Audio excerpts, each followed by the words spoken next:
Hi, everybody. I'm Deacon Dave. Layperson Lisa. Welcome to the Deacon Dave and Layperson Lisa show.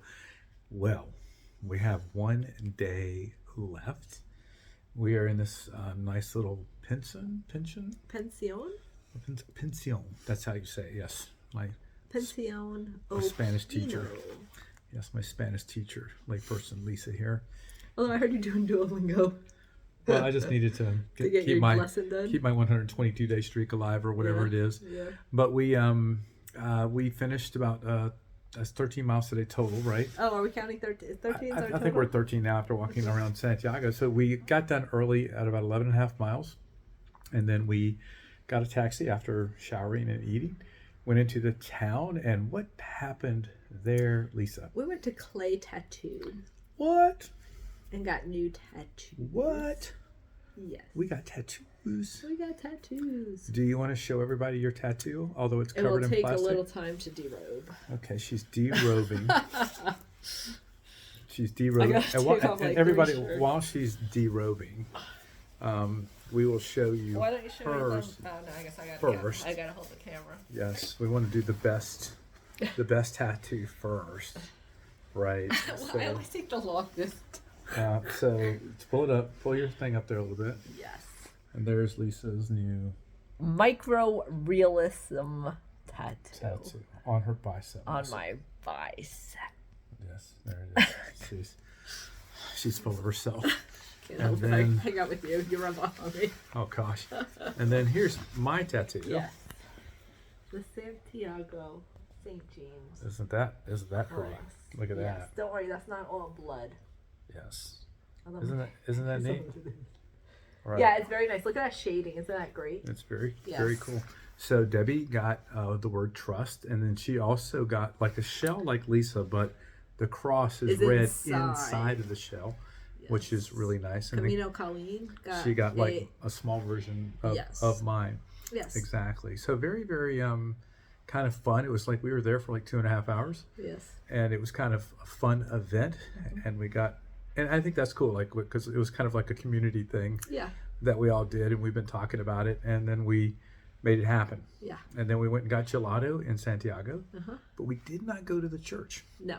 Because that is tomorrow. Yes. Because we have 12.9 miles to go tomorrow. So we're back in Rua, Spain. And we are hanging out here. We're all tired and ready to go to bed right before we do this podcast. And so we'll head out tomorrow morning, probably for another rainy day. We'll go into the city, and then we will have what, Lisa? Crepes. Our favorite crepes. Yes. Which are creperia. Right. Hopefully we'll also go into the church. Hopefully have confession.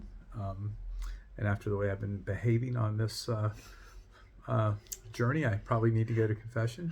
What? What's so funny? But anyway, we're all going to go to confession because none of us are perfect, right? Yeah. So hopefully we'll be able to do that. Then we have the Pilgrim's Mass at 7:30. So that'll be the Vigil Saturday night Mass, right? For Pentecost. And then we are going to go out to dinner with Luis, who was our driver, who's meeting us here, who is from Fatima, Portugal. And he just Lisbon, but he lives in Fatima. Right, and he just happened to be up this way, so he's grabbing a hotel, and we're going to go have dinner with him tomorrow night. So that'll be cool to catch up with him. I mean, we're having like this international. Every time we're in Spain or Portugal, we get to see Luis. Yeah. Because when we went to our Portugal pilgrimage, we saw him for like 5 minutes, but still. Right. Pretty cool. That's right in the hotel lobby, right? That was funny. Yeah. And I forgot all about that. And, and so it's kind of cool we're going to be able to catch up with him and have dinner, and then head on our way. So today was kind of a mix of rain, right? And clouds and brief, very, very brief sun. Right. And sorry, but way too many people. Oh my goodness. Yeah. So you can't even walk in peace, literally and mobility wise. And I think we probably feel like that in our lives, right? That we just need to get away. Yeah. And to just have some. So we got away. We did an alternate route and some shortcuts where we walked along the road. Which we don't normally necessarily like, but it was so nice to get away from the noise. So it had a paved shoulder on it, Yes. and so we were able to safely walk there in peace and quiet. And actually, because it was so wet, it was easier to walk. Yeah, less mud. Yeah, exactly. No, yeah, it did have some. It was much easier to do that. It was funny because they said the route today was easy, but when we started, there were 3 steep hills before. It evened out. Yeah. I mean, right off the bat, I was like, okay, this wasn't hard, but didn't seem easy. But the rest of the day was pretty easy, I would say. Yes. And sometimes in life, we got to get through the difficult stuff, right, in order for it to become easy. We ran into like 10 places to stop. Oh, in the first 5 miles. Gosh. It was insane. Ridiculous. And the northern route, we couldn't find 10 places in 10 days. We couldn't find 10 places in 5 weeks. No. And so, I mean, if we went days without seeing anything to stop. We oh my gosh, we met somebody on the Camino who's walked since Saint Jean Pierre de Port, like 500 miles, and she did not once have to pee in the woods. That is saying something. We didn't barely once pee in a bathroom. I had to pee once 3 times in the woods in one day. Yes, that's a whole nother podcast. That's a whole nother podcast. It's called funneling, just FYI. Yeah, you're getting all the secrets of the Camino here. Look it up. It is, but it is like such a difference, and I think that was our big mistake. We thought that the northern route would be similar in services to the French route. That was a bad assumption. It was, but you know what? I think we got used to it. It was still a bad assumption. It totally was, because like the first few weeks I just remember saying like, I would not recommend this route to anyone. There's no services. But it's spectacularly beautiful. Yeah, yes. The first 4 weeks were really beautiful. Yes. And then we went inland, and it's not as beautiful. It's still beautiful. But it's everything we've been seeing for the last 5 weeks. So it's nothing extraordinary. New. Although all of God's creation is extraordinary. It is, but the coastal views were always different and always amazing. Yes. Of course, we had many aqua adventures over the last couple of weeks. But we actually had less aqua podcast studios this time. Yeah, we did. Than last time. And so we're sorry for that. We apologize that we didn't step up in that regard. Well, sometimes there was not rivers available. No, but we did submerge ourselves more on the Northern Camino than we did on that. Yes. So Lisa, we were talking earlier today about some of our favorite moments. Could you share some of your favorite days and why? Yes. I like the adventure days. So I liked the days that we crossed the stream 3 times. I liked the day where we walked in the water along the path for like half a mile. On the beach? On the beach. Yep. I liked the going up the day, like you said, like the day that, I mean, not that it wasn't a good thing that Debbie fell, but like that was a very adventurous, yes, beautiful trail. And dangerous. And it was dangerous, but it was very adventurous, and I thought that was fun. Yeah, and I think that the like walking along the beach and having our feet in the water for like a half a mile or a mile, where we were all very casual and having fun, was a really good time. Yeah. Debbie falling in the thorns was one of my favorite days, not because she fell in the thorns, but that part of the route was truly, like Lisa said, was exciting. Yeah. But it was challenging.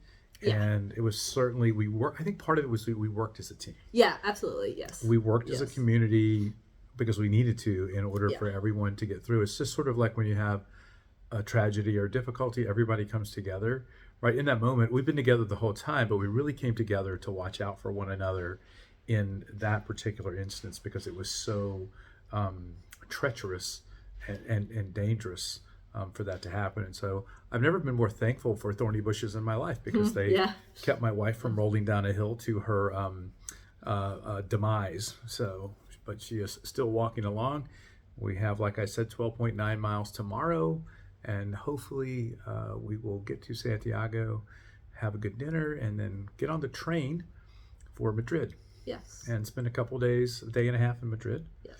And then we'll head home on Tuesday. Yes. As we said, Okay, we know how much y'all want to see us, but we would appreciate it if you would just, Wait for us to call you. yeah, because it's, we're going to be tired. We have to And- adjust to the time. Right, and we want to give you our full attention. And we've been, well, I was going to say up until yesterday, we've not been around a whole lot of people. No, yeah, and then we're around too many people. Yeah, then we just get overwhelmed. Wait till you get to Madrid, Lisa.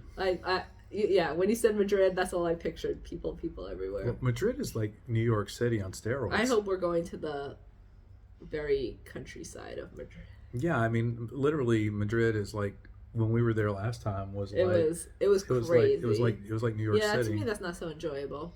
But like even when we went to Santiago earlier and they were having the literature festival, it's crazy. a big holiday in Galicia, and yeah, it was way too many people for me. It was, but I mean, it was kind of bustling and it was alive. It was different than all of these people like walking on the Camino. Yeah. For 50 or 60 miles.